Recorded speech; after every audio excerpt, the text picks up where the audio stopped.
B J P വന്നു കഴിഞ്ഞാൽ ഉണ്ടാവും. ഇല്ല, ഇന്നലെ ബി ജെ പി ആയിരം കിട്ടിയ ആളിയാ, അതുകൊണ്ടാ പറയണത്. പൊളിറ്റിക്സ് ആളിയാ. ഇതിനൊക്കെ മുമ്പേ ചില പാർട്ടിക്കാർ വന്ന് എല്ലാം കൊണ്ടുവന്നതാ. പക്ഷെ അത് മറ്റുള്ളവർ അത് കുത്തിത്തിരിച്ചുണ്ടാക്കി അതിനെ ഇല്ലാതാക്കി. അപ്പം ബുദ്ധിമുട്ടുന്നത് പാവപ്പെട്ട ജനങ്ങളാണ്. നമ്മൾ ആരും പരാതി പറയാൻ വേണ്ടി ആരും വരുന്ന നോക്കിയാൽ നമ്മൾ ആരും ചോദിച്ചാൽ പറയാൻ പറ്റത്തില്ല പരാതി ഉണ്ടെന്ന്. വരുന്നവരെ വന്നിട്ട് ഇവിടെ മാറ്റം മാത്രം മതി. ഏത് പാർട്ടി ജയിക്കുന്നത് തോക്കുന്നതെന്ന് അറിയേണ്ട ആവശ്യമൊന്നുമില്ല. അവര് വരുന്നവര് വന്നിട്ട് മാറ്റം എടുത്ത അടുത്തൊരു ഇലക്ഷൻ വരുമ്പോ അവർക്ക് വേണ്ടി നിൽക്കും. നമസ്കാരം, മലയാളി വാർത്തയിലേക്ക് സ്വാഗതം. നമ്മൾ ഈ തിരഞ്ഞെടുപ്പ് തീരപ്രദേശത്തുള്ളവർക്ക് തിരഞ്ഞെടുപ്പുമായി ബന്ധപ്പെട്ട് എന്താണ് പറയാനുള്ളത് എന്ന് അവരുടെ പ്രതികരണം ആരായാൻ വേണ്ടി വെട്ടുകാട് ഭാഗത്ത് പോയപ്പോൾ അവിടെയുള്ള ചില മത്സ്യത്തൊഴിലാളികൾ മലയാളി വാർത്തയോട് വളരെ രോഷമായി പ്രതികരിച്ചു. പ്രത്യേകിച്ച് വലിയതുറ പാലത്തിന്റെ പ്രശ്നത്തെ പറ്റിയാണ് അവർ പ്രതികരിച്ചത്. ഇപ്പോഴും അവർക്ക് പരിഹരിക്കപ്പെടാത്ത ഒരു പ്രശ്നമായിട്ട് ഈ വലിയതുറ പാലം അല്ലെ, അതൊരു വളരെ ഗൗരവകരമായിട്ടുള്ള വിഷയം തന്നെ. അതായത് ഈ വോട്ട് ചോദിക്കാൻ വരുന്ന സ്ഥാനാർത്ഥികളോടും അതോടൊപ്പം തന്നെ എന്താണ് നിങ്ങളുടെ ഒരു പ്രതികരണം എന്ന് ചോദിക്കാൻ വരുന്ന മാധ്യമ പ്രവർത്തകരോടും ഒരുപാട് കാലമായിട്ട് ഇവിടുത്തെ ജനങ്ങൾ ആവശ്യപ്പെടുന്ന അല്ലെങ്കിൽ ചൂണ്ടിക്കാണിക്കുന്ന ഒരേ ഒരു വിഷയം ഈ വലിയതുറ പാലം എന്ന് പറയുന്നത്.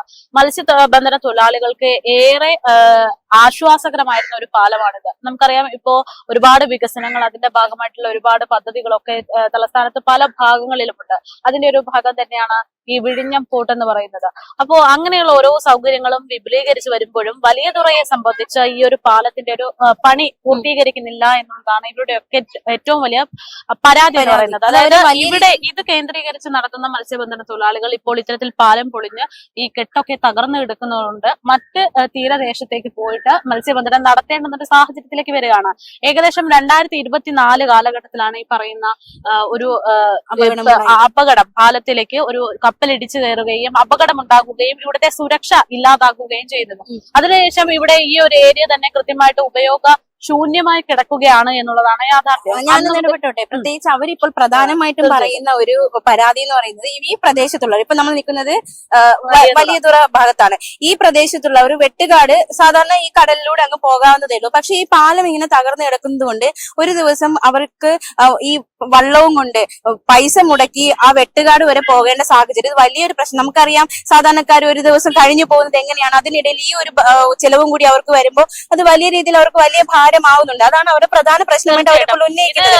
എന്താണ് പറയുന്നത്, നിരന്തരമായിട്ടുള്ള കടലാക്രമണം, അറ്റകുറ്റപ്പണികളുടെ അഭാവം, അങ്ങനെയൊക്കെയുള്ള കാര്യങ്ങൾ കൊണ്ട് ഈ പറയുന്ന പാലം പണി പൂർത്തീകരിക്കാതെ പോകുമ്പോൾ സ്വാഭാവികമായിട്ടും ഒരു നാടിന്റെ തന്നെ പ്രതീകമാണ് ഇല്ലാതാകുന്നത് എന്ന് വേണമെങ്കിൽ പറയാം. അതായത് ഒരു ദേശചിഹ്നം ഇല്ലാതാവുന്നു എന്ന് നമുക്ക് വേണമെങ്കിൽ പറയാം. പ്രത്യേകിച്ച് ബ്രിട്ടീഷുകാരുടെ ഇരുമ്പ് പാലം തകർന്നപ്പോൾ പണിതതാണ് ഈ വലിയതുറ കടൽ പാലം. പുതിയതായിട്ട് വിഴിഞ്ഞം പോർട്ടിന്റെ പണി നടക്കുമ്പോൾ ഓരോ തിരയിലും ശക്തി ക്ഷയിച്ച് നാളെണ്ണി ആ ഒരു അവസ്ഥയിലാണ് ഇപ്പോൾ നിലവിൽ ഈ പാലമായിരിക്കുന്നത്.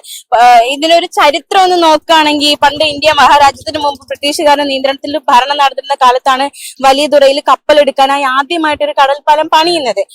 നമ്മൾ ഈ കാണുന്നതും ഇപ്പൊ ഇല്ലാണ്ടായിക്കൊണ്ടിരിക്കുന്നത്. പിന്നീട് തിരുവനന്തപുരത്ത് തുറമുഖങ്ങൾ ഇല്ലായിരുന്നു. അതുകൊണ്ട് കപ്പലുകൾക്ക് ചരക്കിറക്കാൻ ഒരു കപ്പൽ പാലം നിർമ്മിക്കപ്പെട്ടു. എന്നാൽ ബ്രിട്ടീഷുകാർ ഇന്ത്യ വിട്ടു പോയതിനെ തുടർന്നുള്ള വർഷങ്ങളിൽ എപ്പോഴോ ഒരു കപ്പൽ വന്നിടിച്ച് ആ ഇരുമ്പ് പാലം തകർന്നു. ഇങ്ങനെയാണ് കരയിൽ ഈ ഒരു പാലത്തെ കുറിച്ചുള്ള ഒരു കഥയുള്ളത്. അപ്പോ എന്തൊക്കെ പറഞ്ഞാലും ഇത് വലിയൊരു പ്രശ്നം തന്നെയാണ് ഇവിടുത്തെ ജനങ്ങൾക്കുണ്ടാക്കിയിരിക്കുന്ന എന്ന കാര്യത്തിൽ സംശയമില്ല, അല്ലെ? വലിയൊരു പ്രശ്നം തന്നെയാണ്. അപ്പൊ നേരത്തെ സൂചിപ്പിക്കപ്പെടുന്നില്ല, അവര് പ്രധാനമായിട്ട് സ്ഥാനാർത്ഥികളോട് അവർക്ക് പറയാനുള്ളതും ഈ വലിയതുറ പാലത്തിന്റെ ഈ ഒരു അവസ്ഥ അത് പരിഹരിക്കപ്പെടണം എന്നൊരു ആവശ്യമാണ് പ്രധാനമായിട്ടും അവർ മുന്നോട്ട് വെക്കുന്നത്. അപ്പോ ഇനി സ്ഥാനാർത്ഥികൾ അവർക്ക് മുന്നിലേക്ക് പോയാലും ഈ ആവശ്യം തന്നെയാണ് ഞങ്ങൾക്ക് ആദ്യം തന്നെ, അല്ലെങ്കിൽ ഈ ഒരു ആവശ്യം തന്നെയാണ് ഞങ്ങൾക്ക് ഇനിയും അവരോട് പറയാനുള്ളത് എന്നൊരു കാര്യം പറഞ്ഞു വെക്കുന്നുണ്ട്. ബ്രിട്ടീഷുകാരുടെ കാലത്താണ് ഇവിടെ ഒരു ഇങ്ങനെ ഒരു പാലം എന്നുള്ള രീതിയിൽ ഒരു സംഭവം കൊണ്ടുവരുന്നത്. അങ്ങനെ പാലത്തിന്റെ പണി പിന്നീട് ഒരുപാട് കാലം കഴിഞ്ഞപ്പോ പ്രശ്നമാണെന്ന് മനസ്സിലാക്കിക്കൊണ്ട് പാലത്തിന്റെ ഒരു 10 മീറ്റർ തെക്ക് മാറിയിട്ട് ഒരു പുതിയ പാലം പണിയാൻ വേണ്ടി ഇവിടുത്തെ അധികാരികൾ തീരുമാനിക്കുകയായിരുന്നു. അങ്ങനെ 1956 നവംബർ 11 പാലത്തിന്റെ പണിയുടെ ഉദ്ഘാടനം നടക്കുന്നത്. അത് കഴിഞ്ഞ് 10,10,10,000 രൂപയോളം ചെലവ് വന്നു. പിന്നെ ഇതിന്റെ പുരോഗമനത്തിന് വേണ്ടി 260 ടൺ കമ്പി, 246 ടൺ സിമന്റ്, അങ്ങനെ പല കാര്യങ്ങളും സർക്കാരിന്റെ ഫണ്ട് ഉപയോഗിച്ചിട്ടാണ് ഇവിടെ നടത്തിയത്. പാലത്തെ കടലെടുക്കാതെ കരയുമായി ബന്ധിപ്പിച്ച് 217 തൂണുകൾ അതായിരുന്നു അന്ന് ഈ പദ്ധതിയുടെ ഭാഗമായിട്ട് തയ്യാറാക്കിയത്. 10-60 തൂണുകൾ ഇങ്ങനെ കാലങ്ങളായിട്ട് ഇത് ഇവിടെ നിന്ന് നഷ്ടപ്പെട്ടു പോകുകയും ചെയ്യുന്നുണ്ട്. പക്ഷെ അതിനൊന്നും തന്നെ നടപടിയില്ലാതെ പോകുന്നു എന്നുള്ളതാണ്. 1976-78 കാലഘട്ടത്തിലാണ് ബലക്ഷയം സംഭവിച്ച റിപ്പോർട്ടുകൾ പുറത്തു വരുന്നത്. അങ്ങനെ അവിടുന്ന് പണികളൊക്കെ നടത്തി പിന്നീട് ഇതിന്റെ ഒരു മെയിന്റനൻസ് ഒക്കെ നടത്തിയിരുന്നു. പക്ഷെ ഇപ്പൊ ഇങ്ങോട്ടേക്ക് എത്തുമ്പോ ഈ ഇത് ഇനി മെയിൻറ്റെയിൻ ചെയ്ത് കഴിഞ്ഞാലും എത്രമാത്രം പ്രായോഗികമാകും എന്നുള്ള സംശയം ഈ നേതൃത്വത്തിനൊക്കെ ഉണ്ട്, അല്ലെങ്കിൽ നമ്മുടെ സർക്കാരിനൊക്കെ ഉണ്ട്. അതുകൊണ്ട് തന്നെ ഈ ഒരു 2016 ഒരു സംഭവം ഉണ്ടായി അല്ലെ? ഈ അറ്റകുറ്റപ്പണി കഴിഞ്ഞ് ഉദ്ഘാടനത്തിന് തയ്യാറെടുക്കുന്നതിനിടെയാണ് വീണ്ടും പാലം ഒരു അപകടത്തിൽപ്പെടുന്നത്. 2016 അത് ഒരു കരതൊടുന്നിടത്തൊരു ചെറിയ വിള്ളൽ ഉണ്ടായി. പിന്നെ ഒരു ചെറിയ ഇരുമ്പ് റാമ്പ് വെച്ച് പാലത്തെ കരയുമായിട്ട് ബന്ധിപ്പിച്ചു. ഇതുവഴി പിന്നീട് മത്സ്യത്തൊഴിലാളികളെ മീൻപിടുത്തക്കാരെയും പാസ് നൽകി കടത്തിവിടുന്ന സാഹചര്യം ഉണ്ടായി. പുറത്തുനിന്നുള്ളവരെ പ്രവേശിപ്പിച്ചിരുന്നില്ല. അതായത് നമ്മള് ഒറ്റ നോട്ടത്തിൽ ഇപ്പൊ ഈ പാലം നോക്കുമ്പോ എന്താണ് പ്രശ്നം എന്ന് തോന്നും. ഇപ്പൊ നോക്കിയാൽ തന്നെ കാണാം ഇവിടെ ഇടിഞ്ഞു കിടക്കുന്നില്ലല്ലോ, കിടക്കുന്നില്ല. പക്ഷെ നമ്മൾ കാണേണ്ടുന്നത് ഈ സൈഡോട്ട് ചെന്ന് ഇറങ്ങി ചെല്ലുമ്പോ ഇവിടെയുള്ള കെട്ടുണ്ടല്ലോ, ഈ മതിലിനോട് ചേർന്നുള്ള കെട്ട്, ആ കെട്ട് അതിന്റെ അടിത്തറ ഇളകി കിടക്കുകയാണ്. അതുകൊണ്ട് സ്വാഭാവികമായിട്ട് ഇവിടുന്ന് മുന്നോട്ടേക്ക് പോകാൻ പറ്റില്ല എന്നുള്ളതാണ് മനസ്സിലാക്കാൻ വലിയ അപ്പൊ പ്രശ്നം. ഇതാണ് നിലവിൽ. എന്തായാലും ഇവിടെ കുറച്ച് പേരുണ്ട്, നമുക്ക് അവരോടും കൂടി ചോദിക്കാം. ഈ വലിയതുറ പാലവുമായി ബന്ധപ്പെട്ടുള്ള പ്രശ്നങ്ങൾ ഇപ്പോഴും നിലനിൽക്കുന്നുണ്ടോ? ഈ പാലവുമായി ബന്ധപ്പെട്ടുള്ള പ്രശ്നങ്ങൾ ഇപ്പോഴും പരിഹരിക്കപ്പെട്ടിട്ടില്ല. എന്താണ് പ്രശ്നം ഉണ്ടോ? പ്രശ്നമുണ്ടോ നമുക്ക് അറിയത്തില്ല അതിനെ കുറിച്ച്. ഇതുവരെയും ഒന്നും ആയിട്ടില്ല അതില്. ചേട്ടാ, ഈ വലിയതുറ പാലം മത്സ്യത്തൊഴിലാളികൾ ശരിക്കും ബുദ്ധിമുട്ടുന്നുണ്ടോ? ഭയങ്കര ബുദ്ധിമുട്ടാണ് നമുക്ക് ഇതില്ലാതെ, ഭയങ്കര ബുദ്ധിമുട്ടാണ്. ശരിക്കും ആ ബുദ്ധിമുട്ട് എന്താണ്?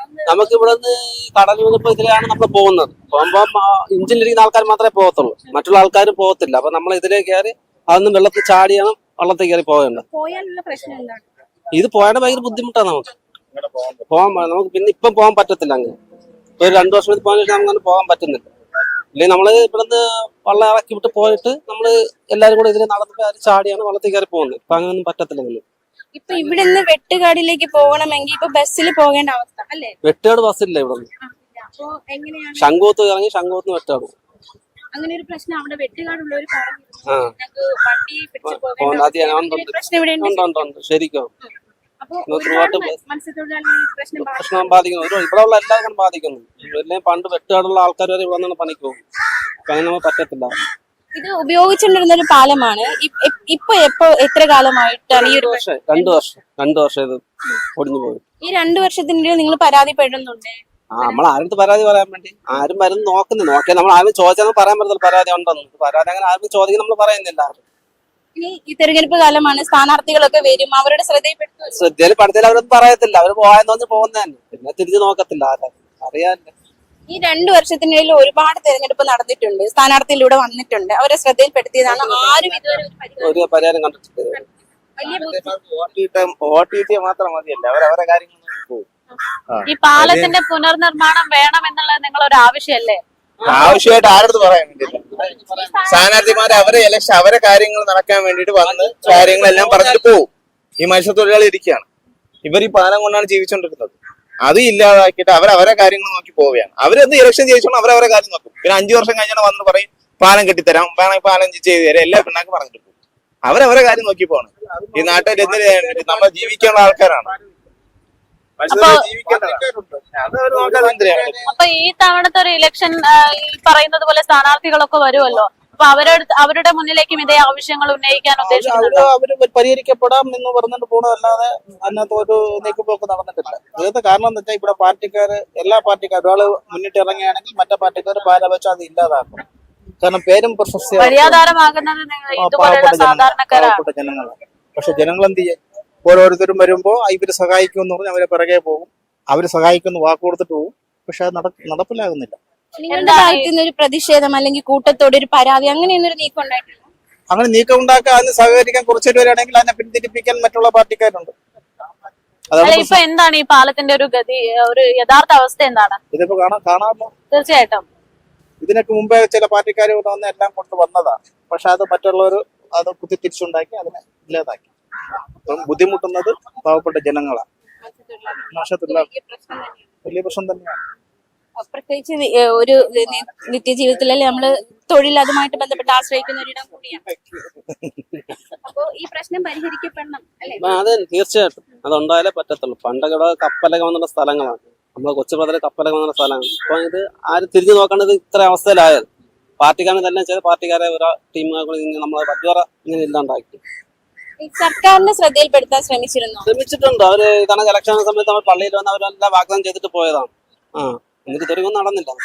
അപ്പൊ അതിനുശേഷം നിങ്ങളുടെ ഭാഗത്ത് നിന്ന് ഒരു പരാതി അല്ലെങ്കിൽ ഒരു അങ്ങനത്തെ അങ്ങനെ നമുക്ക് അതിനുള്ള ഒരു ആള് നമുക്ക് ഇവിടെ ഇല്ല. നിങ്ങൾ കടലിൽ പോകുന്നവർക്ക് ഒരാളെ സഹായിക്കാനുള്ള ടീമാരും ഇല്ല നമുക്ക്. നമ്മൾ ആരുടെ പറയണമെന്ന് നമുക്ക് അറിയത്തില്ല. നമുക്കിത് ആരുടെ പറയാൻ വേണ്ടി നിങ്ങളെ ചോദ്യം വല്ലതും പറഞ്ഞാലേ ഉള്ളൂ. അല്ലാണ്ട് നമുക്കിത് ആരുടെ പറയണമെന്ന് നമുക്ക് അറിയത്തില്ല. ഈ പാലം പരിഹരിക്കപ്പെട്ട ഈ പ്രശ്നം പരിഹരിക്കപ്പെട്ട എന്തൊക്കെ നേട്ടങ്ങളാണുള്ളത്? അതൊന്ന് നമുക്ക് ഇവിടെ പരിഹരിക്കപ്പെട്ട ഒരുപാട് നന്നാകും. നമുക്ക് ഒരുപാട് കാര്യങ്ങളുണ്ടാവും. ഒരുപാട് പേര് ഇനി മുന്നോട്ട് പോയാൽ നമുക്ക് കുറെ ഇതൊക്കെ നമുക്ക് ശരിയാക്കാൻ പറ്റില്ല. വള്ളവും കാര്യങ്ങളും ഒരുപാട് കൂട്ടി നമുക്ക് പണിക്കെല്ലാം പോകാൻ പറ്റും. ഇപ്പൊ ഇതില്ലാതെ ഒരുപാട് വള്ളങ്ങൾ എടുക്കുന്നില്ല പണിക്ക് പോകാനുള്ള അതിനുള്ള ബുദ്ധിമുട്ടുണ്ട് നമുക്ക്. നിലവിൽ നിങ്ങൾ ബദൽ മാർഗമായിട്ട് എന്താണ് ഇപ്പൊ ഇത് ഇങ്ങനെ തകർന്നു കിടക്കുന്നുണ്ടും എന്തെങ്കിലും പരിഹാര മാർഗമായിട്ട് നിങ്ങൾ എന്തെങ്കിലും ഒന്നും കണ്ടിട്ടില്ല ഇതുവരെ. ഇവിടെ നമ്മൾ പോകുന്ന വെടിഞ്ഞത്തെ പോകാൻ പറ്റില്ല. ഇപ്പൊ എന്തായാലും തിരഞ്ഞെടുപ്പ് ശക്തമാണല്ലോ, തിരഞ്ഞെടുപ്പ് പ്രചാരണങ്ങളൊക്കെ ശക്തമാണല്ലോ. അപ്പൊ ഇനി ആര് വന്നാലായിരിക്കും ഇതിനൊരു മാറ്റം ഉണ്ടാകുക എന്ന് പ്രതീക്ഷിക്കുന്നത്? നമുക്ക് അങ്ങനെ ഒരു പ്രതീക്ഷയില്ല. ഒരു പാർട്ടി നമുക്ക് അങ്ങനെ പ്രതീക്ഷയില്ല. ഇവിടെ കോൺഗ്രസ് നമ്മൾ 60 വർഷം കൊണ്ട് ഭരിച്ചുകൊണ്ടിരിക്കുന്നത്. അവർ നമുക്കൊന്നും ചെയ്തില്ല. ആരും ഒന്ന് അന്തർ ചെയ്യാൻ നമ്മൾ ആൾക്കാർക്കുള്ള ഒരു ഒറ്റ പരിപാടിയുള്ള കോൺഗ്രസ് കമ്മ്യൂണിസ്റ്റ്. ഇത് മാത്രം നമ്മളെ ഇവിടുത്തെ കടപ്പുറക്കാർക്ക് ആ ഒരു ഇതേ ഉള്ളൂ. വേറെ ഒരു നമുക്ക് ഒരു ഇതേയില്ല. ഇപ്പൊ എന്തായാലും തെരഞ്ഞെടുപ്പ് നടക്കുന്ന സമയത്ത് തെരഞ്ഞെടുപ്പ് പ്രചാരണമൊക്കെ നടക്കുകയാണ്. സ്ഥാനാർത്ഥികളൊക്കെ അറിയാലോ. അപ്പോ ആര് വന്നാലായിരിക്കും ഒരു മാറ്റം ഉണ്ടാകാൻ പോകുന്നത്? ആര് വന്നാലും മാറ്റം വരുന്നില്ല. BJP വരുന്നവരെ വന്നിട്ട് ഇവിടെ മാറ്റം മാത്രം മതി. ഏത് പാർട്ടി ജയിക്കുന്നത് തോക്കുന്നതെന്ന് അറിയേണ്ട ആവശ്യമൊന്നുമില്ല. അവര് വരുന്നവര് വന്നിട്ട് മാറ്റം എടുത്ത അടുത്തൊരു ഇലക്ഷൻ വരുമ്പോ അവർക്ക് വേണ്ടി നിൽക്കും. അങ്ങനെ ഒരു മാറ്റം പ്രതീക്ഷിക്കുന്നുണ്ടോ? സത്യം പറയുകയാണെങ്കിൽ ഒരു പ്രതീക്ഷയില്ല. ഇത് ചെയ്ത് തന്ന അത് അങ്ങനെ ഒരു മാറ്റം വരണമെങ്കിൽ ഇതിനു മുമ്പേ ഒരു ചെയ്ത് കാണിക്കണം. ഈ കടപ്പുറം ഇല്ല, ഒന്നും ഇല്ല. ഈ പാവപ്പെട്ട മത്സ്യത്തൊഴിലാളികൾ എവിടെ കൊണ്ട് വള്ളങ്ങളും കാര്യങ്ങളൊക്കെ എടുത്ത് വയ്ക്കാൻ വേണ്ടിയിട്ടാണ്. അവരവരെ ഇലക്ഷൻ ചെയ്യുന്ന അവരെ കാര്യങ്ങൾ നോക്കി പോകും. വേണമെങ്കിൽ ഒരു 10 ദിവസം വേണമെങ്കിൽ വന്നിട്ട് അവരെ കാര്യങ്ങൾ ചെയ്തിട്ട് പോകും. ബാക്കിയുള്ള ഈ മത്സ്യത്തൊഴിലാളികൾ എന്തിനു ചെയ്യാൻ വേണ്ടിയിട്ട്? അവർക്ക് അന്നം തരുന്ന ഈ കടൽ മാത്രമാണ്. ഈ തിരുവനന്തപുരം സെൻട്രലിനെ സംബന്ധിച്ച് വലിയൊരു ഭാഗം തീരദേശമാണ്. അതുകൊണ്ട് തന്നെ ഇപ്പോ എല്ലാ സ്ഥാനാർത്ഥികളും പ്രധാനമായിട്ടും ഒരു മാറ്റം വരികയാണെങ്കിൽ അല്ലെങ്കിൽ ഒരു വാഗ്ദാനം കൊടുക്കാനുള്ളതും നിങ്ങൾക്ക് തന്നെയാണ് എന്ന് അവർ പറയുന്നുണ്ട്. തീരദേശ പ്രദേശത്തുള്ള ആളുകൾക്ക് ഒരുപാട് പദ്ധതികൾ അവർ തയ്യാറാക്കുന്നു എന്നാണ് BJP ആണെങ്കിലും UDF ആണെങ്കിലും LDF ആണെങ്കിലും അവകാശപ്പെടുന്നത്. അത്തരം പദ്ധതികളോ അങ്ങനെ എന്തെങ്കിലും സൂചനകളോ ലഭിച്ചിട്ടുണ്ട്? ഞാനും പക്ക LDF ആണ്, ഇല്ലെന്ന് പറയുന്നില്ല. അങ്ങനെ വാഗ്ദാനങ്ങൾ തരുന്നവരാണെങ്കിൽ മുൻകൂട്ടി വാഗ്ദാനങ്ങൾ ചെയ്തതിനു ശേഷം അവർ നിന്നിരുന്നെങ്കിൽ അവർക്ക് സപ്പോർട്ട് ചെയ്ത് നിൽക്കും. കാരണം മത്സ്യത്തൊഴിലാളിക്ക് വേണ്ടിയിട്ട് ആ ഒരു കാര്യം നേരത്തെ ചെയ്തിരുന്നെങ്കിൽ അതിനു വേണ്ടി നിൽക്കും. അത് BJP ആയിരുന്നാലും UDF ആയിരുന്നാലും LDF ആയിരുന്നാലും. ഞാൻ പക്ക കമ്മ്യൂണിസ്റ്റാണ്, ഇല്ലെന്ന് ഒരിക്കലും പറയുന്നില്ല. നമ്മുടെ മത്സ്യത്തൊഴിലാളിക്ക് വേണ്ടി ആര് എന്തൊരു ചെയ്താലും അവർക്ക് വേണ്ടിയിട്ട് അടുത്ത വർഷമായിരുന്നാലും നിൽക്കുകയുള്ളൂ. ഈ ഇലക്ഷൻ ജയിച്ചു കഴിയുന്ന ഇവര് നിൽക്കും എന്നുള്ളത് സംശയമാണ്. ഈ പാലം കിടക്കുന്ന കിടന്നിട്ടില്ലേ, ഇതിന്റെ കണ്ടി തന്നെ ഒരുപാട് പേരുണ്ട്. ഇതിനെ ആശ്രയിച്ച് തന്നെ ഒരുപാട് പേരുണ്ട്. ഈ കടലിൽ പണിക്ക് പോകുന്നവർക്കൊക്കെ ഒരു കാര്യങ്ങളും നടക്കുന്നില്ല. ഈ വള്ളങ്ങളൊക്കെ എടുത്ത് മേളിൽ കയറ്റി വെച്ചിരിക്കുന്നു. അവർക്ക് ഒരു നേരം പോയിട്ട് കടലിൽ പണിക്ക് പോയിട്ട് ഒന്നും കിട്ടിയില്ലെങ്കിൽ അവരെന്ത് ചെയ്യും? ഇവർക്ക് അവിടെ ഇരുന്ന് മാത്രം എല്ലാ കാര്യങ്ങളും മാത്രം ചെയ്താൽ മതി. അപ്പൊ ബാക്കി കടപ്പുറത്തുള്ളവരെന്ത് ചെയ്യാൻ വേണ്ടിയിട്ട്? ഈ വലിയതുറ പാലം ഒരു വലിയ പ്രശ്നം തന്നെയാണ്. അതുപോലെ മറ്റെന്തെങ്കിലും പ്രശ്നങ്ങളുണ്ടോ ഈ തീരപ്രദേശത്ത്? തീരപ്രദേശം എന്ന് പറയുമ്പോ ഇവിടെ മീൻമുട്ടി ഇടുമെന്ന് പറഞ്ഞ് ഒന്നും ഇട്ടില്ല. അത് കുറെ വന്ന് പറഞ്ഞിട്ടുണ്ട് അവര്. കൊണ്ടിടുമെന്ന് പറഞ്ഞാൽ അത് ഇട്ടില്ല. അത് ഇട്ട് കഴിഞ്ഞാൽ ഈ കടൽക്കായ ശോഭം കുറവായിരിക്കും. ബാക്കിയുള്ളവർക്കും സുഖമായിട്ട് പണിക്ക് പോവാനും കാര്യങ്ങളും പറ്റും. അപ്പൊ അവർക്ക് ബുദ്ധിമുട്ടാണ് മത്സ്യത്തൊഴിലാളികൾക്ക്. എന്തായാലും വലിയ തുറയുള്ള ജനങ്ങൾ ഒരുപാട് നിരാശരാണ് എന്നുള്ളതാണ് ഈ പ്രതികരണത്തിൽ നിന്നൊക്കെ നമുക്ക് വ്യക്തമാകുന്നത്. BJP അധികാരത്തിൽ വരുന്നൊരു പ്രതീക്ഷ വയ്ക്കുന്നുണ്ട്.